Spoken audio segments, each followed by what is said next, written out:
A look at the year 2000. In 1960, the weekly L'Express of Paris published a series of extracts from texts by American and Russian scientists concerning society in the year 2000. As long as such visions were purely a literary concern of science fiction writers and sensational journalists, it was possible to smile at them. Now we have like works from Nobel Prize winners, members of the Academy of Sciences of Moscow, and other scientific notables whose qualifications are beyond dispute. The visions of these gentlemen put science fiction in the shade. By the year 2000, voyages to the moon will be commonplace. So will inhabited artificial satellites. All food will be completely synthetic. The world's population will have increased fourfold, but will have been stabilized. Seawater and ordinary rocks will yield all the necessary metals.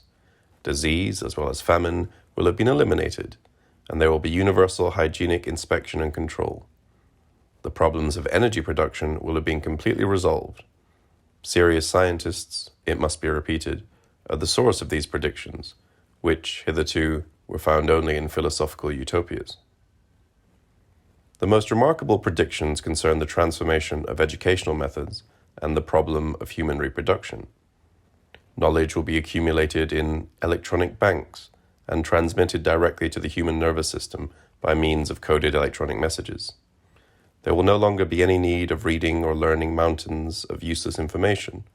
Everything will be received and registered according to the needs of the moment. There will be no need of attention or effort. What is needed will pass directly from the machine to the brain without going through consciousness. In the domain of genetics, natural reproduction will be forbidden. A stable population will be necessary, and it will consist of the highest human types. Artificial insemination will be employed.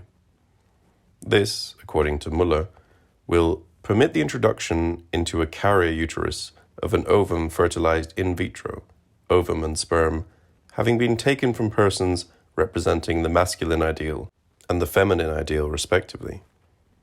The reproductive cells in question will preferably be those of persons dead long enough that a true perspective of their lives and works, free of all personal prejudice, can be seen. Such cells will be taken from cell banks and will represent the most precious genetic heritage of humanity.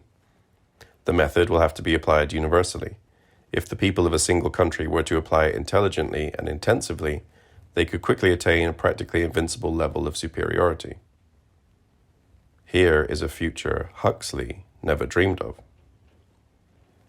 Perhaps, instead of marveling or being shocked, we ought to reflect a little. A question no one asks when confronted with the scientific wonders of the future concerns the interim period. Consider, for example, the problems of automation, which will become acute in a very short time. How, socially, politically, morally, and humanly, shall we contrive to get there? How are the prodigious economic problems, for example, of unemployment to be solved? And in Müller's more distant utopia, how shall we force humanity to refrain from begetting children naturally? How shall we force them to submit to constant and rigorous hygienic controls? How shall man be persuaded to accept a radical transformation of his traditional modes of nutrition?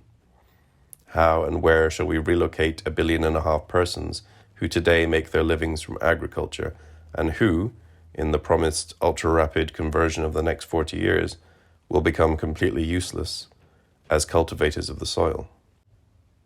How shall we distribute such numbers of people equably over the surface of the earth, particularly if the promised fourfold increase in population materializes?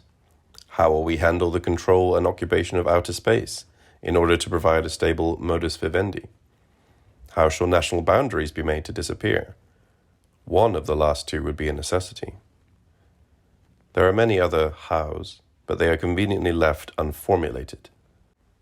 When we reflect on the serious, although relatively minor problems that were provoked by the industrial exploitation of coal and electricity, when we reflect that after 150 years these problems are still not satisfactorily resolved, we are entitled to ask whether there are any solutions to the infinitely more complex hows of the next 40 years. In fact, there is one and only one means to their solution: a worldwide totalitarian dictatorship which will allow technique its full scope and at the same time resolve the concomitant difficulties. It is not difficult to understand why the scientists and worshippers of technology prefer not to dwell on this solution, but rather to leap nimbly across the dull and uninteresting intermediary period and land squarely in the golden age. We might ask ourselves if we will succeed in getting through the transition period at all, or if the blood and the suffering required are not perhaps too high a price to pay for this golden age. If we take a hard, unromantic look at the golden age itself, we are struck with the incredible naivete of these scientists. They say, for example, that they will be able to shape and reshape at will human emotions, desires, and thoughts, and arrive scientifically at certain efficient, pre-established collective decisions. They claim they will be in a position to develop certain collective desires, to constitute certain homogeneous social units out of aggregates of individuals, to forbid men to raise children, and even to persuade them to renounce having any. At the same time, they speak of assuring the triumph of freedom and of the necessity of avoiding dictatorship at any price. They seem incapable of grasping the contradiction involved, or of understanding that what they are proposing, even after the intermediary period, is in fact the harshest of dictatorships.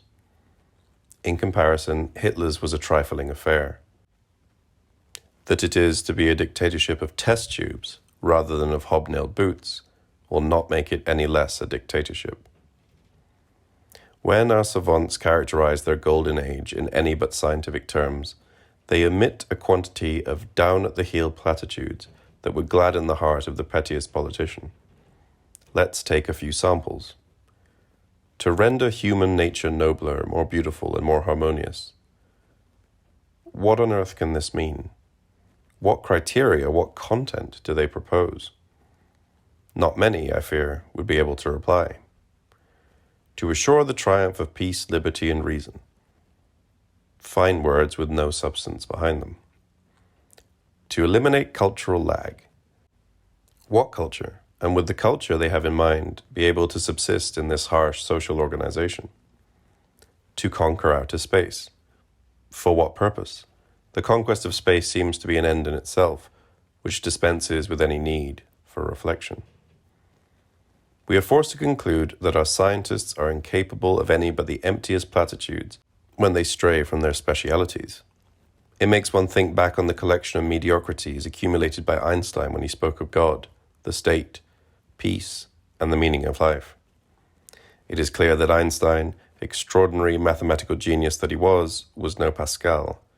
He knew nothing of political or human reality, or in fact anything at all outside his mathematical reach. The banality of Einstein's remarks in matters outside his speciality is as astonishing as his genius within it. It seems as though the specialized application of all one's faculties in a particular area inhibits the consideration of things in general.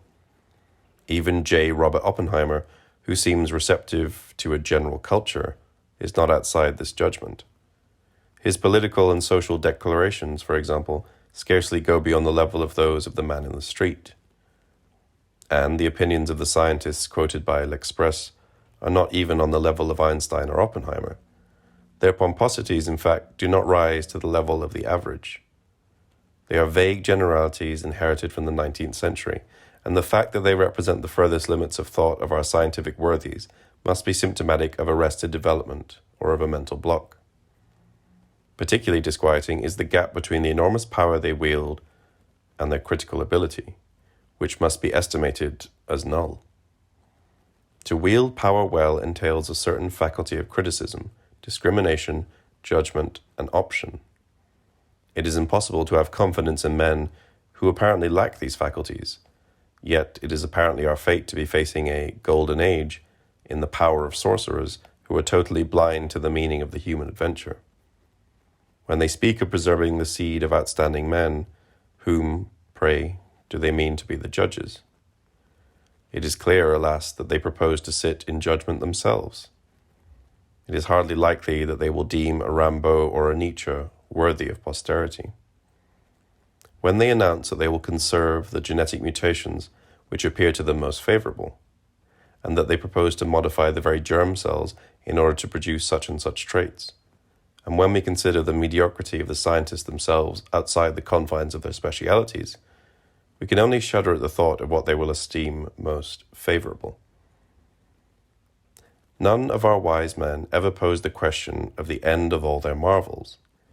The wherefore is resolutely passed by. The response which would occur to our contemporaries is, for the sake of happiness. Unfortunately, there is no longer any question of that. One of our best-known specialists in diseases of the nervous system writes, "We will be able to modify man's emotions, desires, and thoughts, as we have already done in a rudimentary way with tranquilizers. It will be possible, says our specialist, to produce a conviction or an impression of happiness without any real basis for it. Our man of the golden age, therefore, will be capable of happiness amid the worst privations. Why then promise us extraordinary comforts, hygiene, knowledge, and nourishment if, by simply manipulating our nervous systems, we can be happy without them? The last meager motive we could possibly ascribe to the technical adventure thus vanishes into thin air through the very existence of technology itself. But what good is it to pose questions of motives, of why? All that must be the work of some miserable intellectual who balks at technical progress. The attitude of the scientists, at any rate, is clear. Technique exists because it is technique. The golden age will be because it will be. Any other answer is superfluous."